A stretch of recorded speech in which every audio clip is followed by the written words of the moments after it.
Good morning all of you. नव वर्ष आप सभी के लिए मंगलमय हो। आज मैं अगली श्रृंखला में संदीप कुमार सिंह गांव या डिस्ट्रिक्ट छपरा के रहने वाले हैं, उनसे बातचीत करने वाले हैं। किस तरह से बिहार के व्यक्ति एक छोटे गांव से उठकर आज एक मल्टीनेशनल कंपनी में सीए करने के बाद स्थापित है। इन्होंने अपने जीवन में अलग अलग जगहों पर किस तरह से संघर्ष किया। वास्तव में जब हम बिहार में रहते हैं तो हमारी सबसे बड़ी समस्या होती है अंग्रेजी की। मेरा हमेशा ही मानना है अंग्रेजी या इंग्लिश बस एक लैंग्वेज है, किसी भी व्यक्ति के नॉलेज का मेजरमेंट नहीं। इसी भ्रांति को तोड़ते हुए संदीप जी ने एक नई कीर्तिमान स्थापित किया है। आज उन्हीं के शब्दों में उनकी इतिहास के बारे में, उनके संघर्ष के बारे में मैं छोटी सी कथा आपके सामने साझा करता हूं। इसका मुख्य कारण या इसका वास्तविक कारण यह है कि अपने क्षेत्र में जितने भी लोग हैं वो इसे देखें, समझे और जाने, ताकि वो भी अपनी छुपी हुई प्रतिभा को जागृत कर इनकी तरह एक इतिहास की रचना करें। इसी सिलसिला में मैं संदीप जी को आमंत्रित करता हूं। सर, आप रहने वाले कहां के हैं वास्तविक रूप से? सबसे पहले आपको भी नववर्ष की हार्दिक शुभकामनाएं। धन्यवाद। एंड मूल रूप से मेरा गांव छपरा जिला में सलखुआ गांव है। ओके। एंड हमारा जो ये अपर है पोस्ट ऑफिस जिला सारण हुआ, छपरा हुआ। एंड मेरा प्रारंभिक शिक्षा समस्तीपुर के पूसा के जगह में हुआ, जहां मैं पहली से 8वीं कक्षा तक हिंदी मीडियम स्कूल में ही पढ़ा। मतलब शुरुआती शिक्षा आप मातृभाषा में? मातृभाषा में शुरुआती शिक्षा हुआ। उसके बाद से फिर 9th-10th का पढ़ाई मेरे अपने गांव सलखुआ जो स्कूल है हमारा अपर हाई स्कूल से कंप्लीट हुआ, वो भी सारा मातृभाषा में ही था। सो भाषा का एक अवरोध ज़रूर होता है। अगर हम बड़े शहरों में जाएं तो आज की डेट में मातृभाषा में और हिंदी में पढ़ाई लिखाई संपन्न करने वाले लोग कम हैं। सारे लोग कॉन्वेंट एजुकेशन की तरफ ज़्यादा ध्यान देते हैं, इंग्लिश मीडियम एजुकेशन को ज़्यादा प्रेफरेंस देते हैं। बट अपना प्रारंभिक शिक्षा प्राप्त कंप्लीट करने के बाद मैं हायर एजुकेशन के लिए अपने डिस्ट्रिक्ट हेडक्वार्टर छपरा में गया। वहाँ पे मैंने एसडीएस कॉलेज छपरा से 10+2 किया, जो हमारा इंटरमीडिएट पहले बोलते थे, इंटरमीडिएट का सिलेबस होता था। उसके बाद फिर अपने ज़िला के सबसे प्रतिष्ठित कॉलेज महाविद्यालय राजेंद्र महाविद्यालय से मैंने स्नातक की अपनी पढ़ाई पूरी की। तो स्नातक मैंने पढ़ाई पूरी की अपनी कॉमर्स में, और वहाँ से पढ़ाई पूरा करने के बाद फिर हम हमारे और हमारे साथियों ने सोचा कि फिर आगे व्हाट नेक्स्ट, आगे क्या करें हम लोग। सो उस समय बहुत ज़्यादा सूझबूझ नहीं था, सिर्फ कोर्सेज़ के बारे में पता होता था कि ये कुछ MBA होता है। बिकॉज अपना साइंस बैकग्राउंड था नहीं तो हम लोग इंजीनियरिंग मेडिकल में जा नहीं सकते थे, तो MBA होता था और का पता होता था हमें कि MBA होता है। और CA और CS जो कॉमर्स पढ़ाई के बाद हम लोग हायर एजुकेशन के लिए ऑप्ट कर सकते थे, उतना तक पता था। उससे ज़्यादा उसके आगे कुछ भी बहुत जानकारी नहीं था। किया क्या? तो फिर हम लोगों ने हिम्मत करके, बिकॉज ऐसा परिवेश था बिहार में जब हम लोगों ने ग्रेजुएशन किया था। मेरा सेशन 2000 से 2003 था, बट सेशन लेट था तो 2004 में कंप्लीट हुआ। अच्छा। उस समय जो पॉलिटिकल सिनेरियो था या जो भी समय था उस समय बिहार का, बहुत सपोर्टिव नहीं था एजुकेशन को लेकर के या एम्प्लॉयमेंट को लेकर के। सो हर हाल में बाहर निकलना ही था, या तो हम अपॉर्चुनिटी एम्प्लॉयमेंट के लिए निकलते हैं या हायर एजुकेशन के लिए निकलते हैं। फिर हम और हमारे दोस्तों ने डिसाइड किया कि हम लोग हायर एजुकेशन के लिए दिल्ली जाएंगे। अच्छा। तो फिर हम लोग वहाँ से दिल्ली आए। दिल्ली आने के बाद वही हुआ, मतलब एक छोटे से शहर से सीधे राजधानी, देश की राजधानी में आने के बाद बहुत सारा मन में आगे पीछे बहुत सारी समस्याएं चलती रहीं। अपना एजुकेशन का, अपना एकेडमिक बैकग्राउंड भी, साथ में मीडियम ऑफ एजुकेशन हिंदी रही थी। सो ये लगता था कि कहीं हम लोग कम्पीट करें नहीं करें, बट हम लोगों ने हिम्मत किया और जा कर के बिना समय गंवाए हुए CA इंस्टीट्यूट में एडमिशन लिया। एंड 2005 नवंबर में हमारा पहला अटेम्प्ट था CA का। सो हम लोगों ने उसके लिए प्रिपरेशन शुरू किया। फिर ये आया कि हिंदी मीडियम ले, इंग्लिश मीडियम ले, क्या ले। सो काफ़ी टीचरों से डिस्कशन करने के बाद उस समय हमारे यहाँ के ही मोतिहारी के भगवान लाल जी दिल्ली में टॉपर्स इंस्टीट्यूट चलाते थे। अच्छा, बिहार के ही है? हाँ, भगवान लाल जी थे और वो टॉपर इंस्टीट्यूट चलाते थे। काफ़ी इमिनेंट रैंक होल्डर CA हैं, वो मोतिहारी के ही हैं और काफ़ी विद्वान लेक्चरर और प्रोफेसर भी हैं। सो उनके गाइडेंस में फिर उन्होंने बोला कि देखो तुम लोग हिम्मत करके और इंग्लिश मीडियम ही ऑप्ट करो।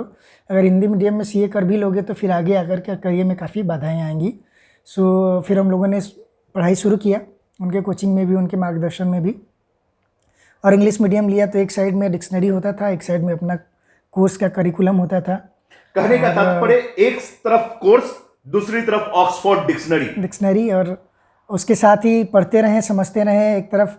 मतलब जहाँ की हमें दोगुना और तिगुना मेहनत लग रहा था, अगर हम वही कॉन्वेंट एजुकेटेड और इंग्लिश मीडियम से अगर हमारी प्रारंभिक शिक्षा प्राप्त हुई रहती तो शायद हमारा मेहनत उसमें कम लगता। बट फिर भी मैंने और हमारे दोस्तों ने हिम्मत नहीं हारी, हम लोगों ने मेहनत किया, काफ़ी उसमें स्ट्रगल किया। सर मैं यहाँ पर थोड़ा सा इंटरप्ट करूंगा, जो आपने बोला जो कॉन्वेंट में होते तो शायद इतनी मेहनत नहीं होती अंग्रेजी को लेकर के, अंग्रेजी को लेकर, लेकिन शायद ये जुझारूपन भी नहीं होता। हाँ, ये जुझारू पर भी नहीं होगा, निश्चित तौर पे आप सही कह रहे हैं। और सबसे कुछ अलग और ज़्यादा मेहनत करने का जो मेन प्रेरणा था वो यही था कि हमें अपना कोर्स भी कंप्लीट करना है और साथ में हमें अपना जो कमी रह गई है अंग्रेजी के बारे में या अंग्रेजी इंग्लिश को लेकर के, उसको भी पूरा करना है। बिकॉज आगे चल के कोर्स कंप्लीट करना ही सिर्फ उद्देश्य नहीं था, आगे चल के अपने करियर में एक्सीलेंस करना और आगे बढ़ना, फिर एम्प्लॉयमेंट के अवसरों में अच्छे से अच्छे अवसर को प्राप्त करना, ये भी था। तो उसके लिए फिर अभी से ही प्रारंभ करना था, उसका शुरुआत करना था। सर आप सीए कितने वर्षों में कंप्लीट किया? हम लोगों का ये सिंगल अटेम्प्ट मैंने इंटरमीडिएट दिया। सीए इंटरमीडिएट होता था ग्रेजुएशन के बाद उस समय में हमारे ओल्ड करिकुलम में। तो नवंबर 5 में एक हुआ और अगले साल 6 जून में दूसरा हमारा कंप्लीट हो गया। तो 1 by 1 हुआ और उसके बाद फिर 3 साल का ट्रेनिंग होता है। वो 3 साल ट्रेनिंग ख़त्म करने के बाद 2009 में मेरा फाइनल सीए का एग्ज़ाम हम लोगों ने कंप्लीट कर लिया, मैंने कंप्लीट कर लिया और 2009 में मैं सीए बन चुका था। कहने का तात्पर्य ऐसा माना जाता है, मुझे इसके बारे में बहुत कम जानकारी है, लेकिन ऐसा माना जाता है कि सीए में बहुत सारे बच्चे बहुत सारा साल तैयारी में या फिर उसमें फेल हो जाते हैं, या इस तरह का कोई चीज़ आपके जीवन में? नहीं, ऐसा कभी मुझे लगा नहीं कि मेरे से होगा नहीं या मैं कर नहीं पाऊँगा। भगवान का असीम कृपा रहा कि जैसे जैसे मैंने अपना कदम आगे बढ़ाया मुझे सफलता मिलती गई और असफलता का मैंने सीए कोर्स में मुंह नहीं देखा, भगवान की कृपा से। कहीं यही कारण है कि अपने अब्दुल कलाम हमेशा बोला करते हैं, अगर प्रारंभिक शिक्षा आपकी मातृभाषा में हुई तो निश्चित तौर पर जान जाए आप अपने जीवन में वो सारी ऊंचाइयों को प्राप्त करेंगे जिसके लिए आप जन्म लिए हैं। शायद आपके पीछे की सफलता का मूल कारण भी यही रहा कि आपने मातृभाषा में शिक्षा ली, जिस कारण आप प्रत्येक गूढ़ बातों को अपने दिल से समझ पाए। हाँ बिल्कुल। और शिक्षा में और जो भी कोर्स कंटेंट था, चाहे हम लोगों ने हिंदी मीडियम में ही किया था, बट हमारे महाविद्यालय राजेंद्र महाविद्यालय में बहुत अच्छे शिक्षक थे, उनका मार्गदर्शन मिला तो हम लोगों ने उस विषय को अच्छे तरह से ग्रेजुएशन में भी पढ़ा था, साथ किया था। और हमारे जिनसे हम लोगों ने कुछ कोचिंग क्लासेस भी छपरा में भी लिए थे, तो उन गुरुजनों को भी याद करना बहुत स्वाभाविक है। तो एक एलन यादव जी सर थे जो हमेशा हम लोग को प्रेरित करते रहते थे कि आप लोग पढ़िए, और हमेशा बोलते थे कि दिल्ली ज़रूर जाइए, सीए की प्रिपरेशन ज़रूर कीजिए, मत सोचिए कि आप सफल होंगे असफल होंगे, आप लोग यहाँ मन लगा के पढ़िए, जो भी आपके कोर्स हैं जयप्रकाश यूनिवर्सिटी में उसको कंप्लीट कीजिए, बिल्कुल हेजिटेशन मत कीजिए, वहाँ जाइए और जा कर के आप लोग तैयारी कीजिए और सफलता आप लोगों को ज़रूर मिलेगी। तो मेरे साथ उस समय में हम लोग 7-8 फ्रेंड आए थे एंड आपको जान के खुशी होगी, उसमें से हम लोगों 4 लोगों ने हमने कंप्लीट किया एंड चारों आज अपने अपने जीवन में काफ़ी अच्छे पोजीशन पे हैं। उसमें से एक मित्र हमारे प्रैक्टिस में हैं एंड एक हमारे मित्र हैं वो डिलॉयट में अच्छे पोजीशन पे हैं। मैं खुद अभी आज के डेट में जर्मन एमएनसी में हेड फाइनेंस हूँ, फाइनेंस को हेड कर रहा हूँ, फाइनेंस डिपार्टमेंट को। तो उस चारों लोग सफल हुए। उसके बाद हमारे कॉलेज से फिर चेन चल गया, उसमें और भी मेरे दोस्त हैं जो 1 साल पीछे आए हैं। अर्जुन है जो अभी SBI मुंबई में काफ़ी अच्छे पोजीशन पे हैं एंड अरविंद जी हैं वो भी अच्छे हैं, लाफार्ज सीमेंट में अच्छे पोजीशन पे हैं। सुजीत मैंने ऑलरेडी बताया डिलॉयट में है। प्रशांत वर्मा अभी प्रैक्टिस करके, कहने का तात्पर्य पूर्ण आपके गांव के प्रत्येक व्यक्ति हाँ, तो फिर आगे बढ़ी, उसके बहुत सारे डब्बे बढ़ने लगे। बिल्कुल बहुत सारे डब्बे बढ़ने लगे। अभी हमारे गांव में 4 सीए हमारे बाद 4 बच्चों ने किया, एक बच्ची ने कंपनी सेक्रेटरी अभी कोर्स कंप्लीट किया। सो अभी एक कॉन्फिडेंस है कि हाँ अगर हम यहाँ से जाके कर सकते हैं तो हमारे पीछे भी बच्चे आगे कर सकते हैं। और प्रायः जब मैं गाँव जाता हूँ तो मेरे पास बच्चे आते हैं पूछने के लिए कि हम लोग जाएं, कैसे स्टार्ट करेंगे, हमसे होगा नहीं होगा। आप अगर चाहे तो इसको अपनी मातृभाषा में बोल सकते हैं, बच्चे किस तरह से आपसे बातचीत करते हैं? मतलब वो बोलते हैं कि हमनी के जाई सामने से हो जाए ना, तो हम हमेशा उनको बोलते हैं कि बिल्कुल हो जाए, हिम्मत करके जा और कभी भी पीछे मुड़ के, हमनी के बिहार में ऑप्शन लिखे पीछे मुड़ के देखेंगे, तो आगे ही देखे के बाद चाहे सफलता मिली चाहे ना मिली, बट आज जो जीवन के स्तर बा और आज हम जो ना मकाम पे बानी उससे ज़रूर आगे रहें। अगर हमने के एक हिम्मत से आगे जाके दिल्ली में या कहीं भी कोई भी अच्छे शहर में जाके प्रिपरेशन करता नहीं सब तो होकर परिणाम अच्छा ही हुई। हालांकि आज के डेट में पटना में भी समुचित व्यवस्था है, पटना में भी ICAI का इंस्टीट्यूट है, चैप्टर है, एंड वहाँ भी काफ़ी आज के डेट में सपोर्ट करने के लिए इस इकोसिस्टम में काफ़ी मदद की ज़रूरत होती है छात्रों को। यस सर, चूंकि मीडिया आ चुका है इसलिए बहुत सारे लोग तो आजकल ऑनलाइन कोर्सेज भी हैं, ऑनलाइन कोचिंग भी है। आज का लाइफ अगर चाहने वाले स्टूडेंट के लिए बहुत आसान है। यस सर, और वो चाहें तो वो कर सकते हैं। Yes sir, definitely.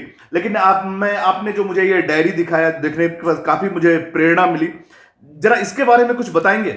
Sir actually जब हम लोग मैं फाइनल में था तो ये होता था कि चलिए कोर्स कंस्टेंट तो हम बहुत अच्छे से पढ़ाई कर रहे हैं और पास कर ही जाएंगे, और ट्रेनिंग के आयाम थे, ट्रेनिंग में भी हम लोग काफ़ी सीख रहे थे, बट साथ में इकोनॉमिक्स और इकोनॉमी को समझना भी बहुत ज़रूरी था। बीइंग ए चार्टर्ड अकाउंटेंट, अगर आप अपने इकोनॉमी को नहीं समझ रहे हैं और अपने आप को लेटेस्ट चीज़ों से अपडेट नहीं कर रहे हैं जो भी दुनिया में चल रहा है, तो फिर हम कहीं ना कहीं फिर पीछे होने की तैयारी कर रहे हैं। सो उस समय हम लोगों ने मैंने ये शुरू किया कि हम सारे न्यूज़पेपर पढ़ेंगे, बट मेजरली जो इकोनॉमिक्स टाइम्स है या फाइनेंशियल एक्सप्रेस है तो ये उनको लोग जरूर किस तरह से करते थे, हर एक न्यूज़पेपर के कटिंग को कहीं ना कहीं न्यूज़पेपर जो भी करंट टॉपिक होता था जो इम्पैक्ट कर रहा था मार्केट को, उसके समय में नए टर्म्स आ रहे थे, उस समय में GST का भी बहुत चल रहा था चर्चा कि GST आने वाला है, तो उस समय कुछ फॉर्मल नहीं था, लोगों के इंटरव्यूज़ आते थे। जैसे देखिए आप यहाँ पे देखेंगे partial GST, change for better और वर्स। सो ये जो करंट अफेयर्स में जो चीज़ें नई नई आ रही थी उनको पढ़ना, उनको समझना, उनको अपने दिमाग में एक जगह देना, तो एक तरह से ये इंटरव्यू की भी तैयारी थी, बिकॉज आके जाकर के जब इंटरव्यू फेस करना होता था तो ये लोग मान के चलते थे कि अगर आपने CA का एग्ज़ाम क्रैक किया है सो आपसे हम कोर्स का क्या पूछें, फिर वो करंट अफेयर्स और आज के डेट में क्या फाइनेंस वर्ल्ड में चल रहा है उसके बारे में जानने के लिए ज़्यादा क्वेश्चन पूछते थे। तो उसकी भी तैयारी थी। जैसे GST वगैरह पे आप देखेंगे काफ़ी आर्टिकल्स मैंने पढ़े उस समय, अंडरलाइन भी किए हुए हैं। नहीं, मैंने देखा आपने जो भी पढ़ा उसको इस डायरी में नोट किया, न केवल नोट किया बल्कि उस आर्टिकल का कटिंग भी डाला ताकि उसमें वो ऊर्जा हमेशा बना रहे। बिल्कुल बिल्कुल। दूसरी बात सर, एक चीज आप बताएंगे, जब आप बाहर आए कितने दिनों से आप जॉब में हैं? सर 2009 में मेरा कंप्लीट हुआ और उसके बाद फिर मेरा थोड़ा ट्रेनिंग बचा हुआ था, उसको मैंने कंप्लीट किया, और उसके बाद कुछ इंपॉर्टेंट असाइनमेंट्स थे तो जहाँ मैंने ट्रेनिंग कर रहा था विजय KOL एंड एसोसिएट्स, बहुत अच्छे हमारे मेंटर थे वो लोग और गाइड थे, तो विजय सर और अजय सर, उनको भी मैं याद करना ज़रूर चाहूँगा।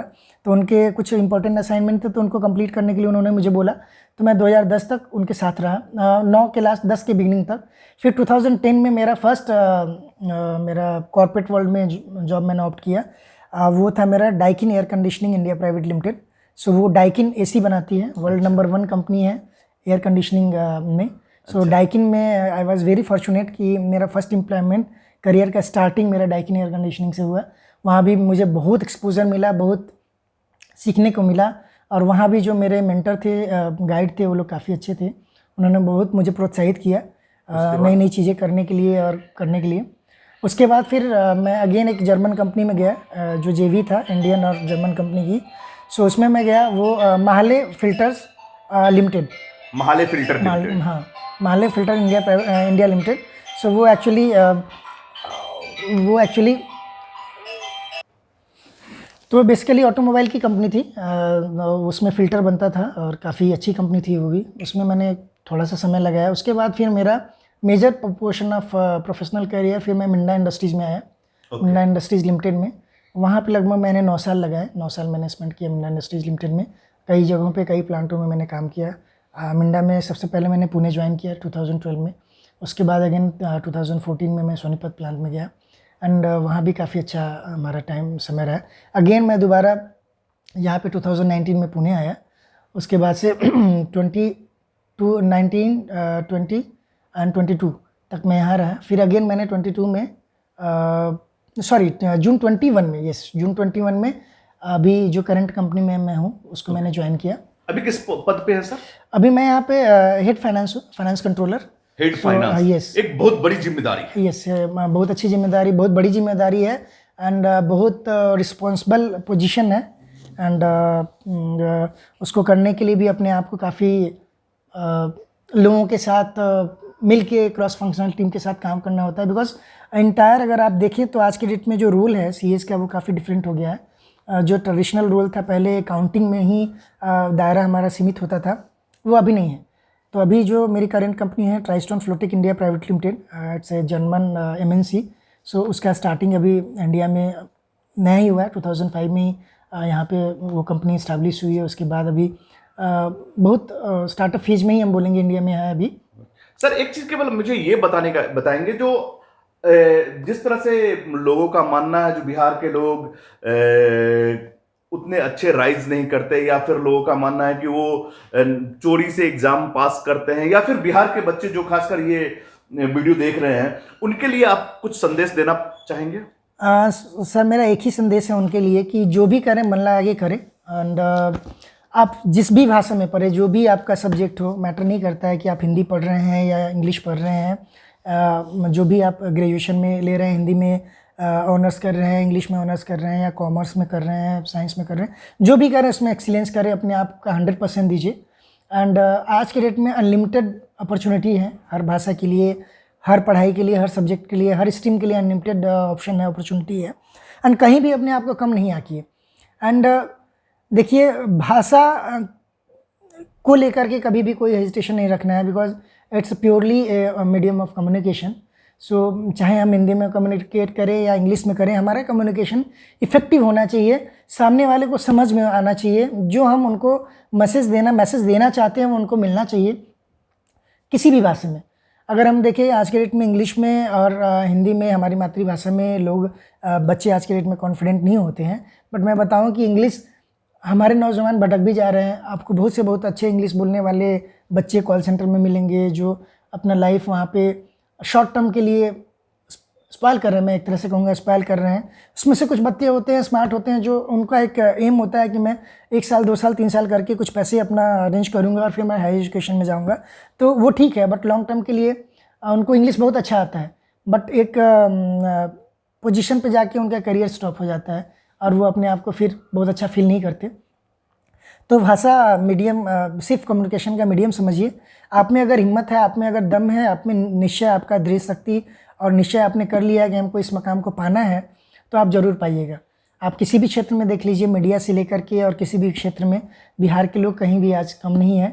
हर जगह मिलेंगे आपको, हर स्टेट में मिलेंगे, देश विदेश में मिलेंगे, और वो अपने मेहनत से और अपने जज्बा से, और जो हमें हिम्मत मिलती है, जो जुझारूपन और एक तरह से स्कार्सिटी में हमारे जीने का एक अनुभव होता है बिहार में रह करके, कि हमें बहुत ही लिमिटेड संसाधन में, बहुत ही लिमिटेड रिसोर्स में हमें अपना काम करना होता है। हमें पढ़ाई लिखाई भी कंप्लीट करना होता है, अपने घर परिवार के भी समस्याओं में हमें कहीं ना कहीं उनको सपोर्ट करना होता है।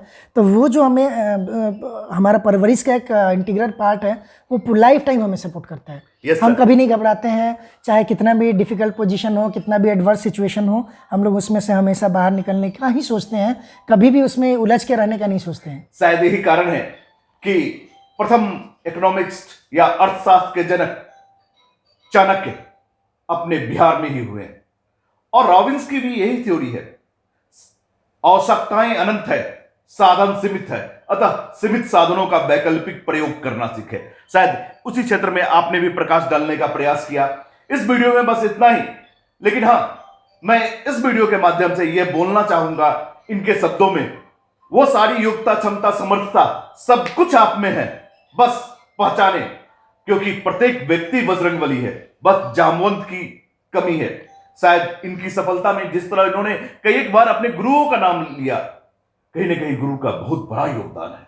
शायद इसीलिए हमारी सभ्यता संस्कृति में कहा जाता है, गुरुर ब्रह्मा गुरुर विष्णु गुरुर्देवो महेश्वर गुरुर साक्षात परम ब्रह्म तस्मै श्री गुरुवे नमः। इस नववर्ष में सभी गुरुओं को नमन करते हुए मैं इस वीडियो को यहीं पे अंत करता हूं। नेक्स्ट वीडियो में इनके अलग संघर्ष के साथ आपके सामने फिर उपस्थित होऊंगा। जय हिंद। जय हिंद।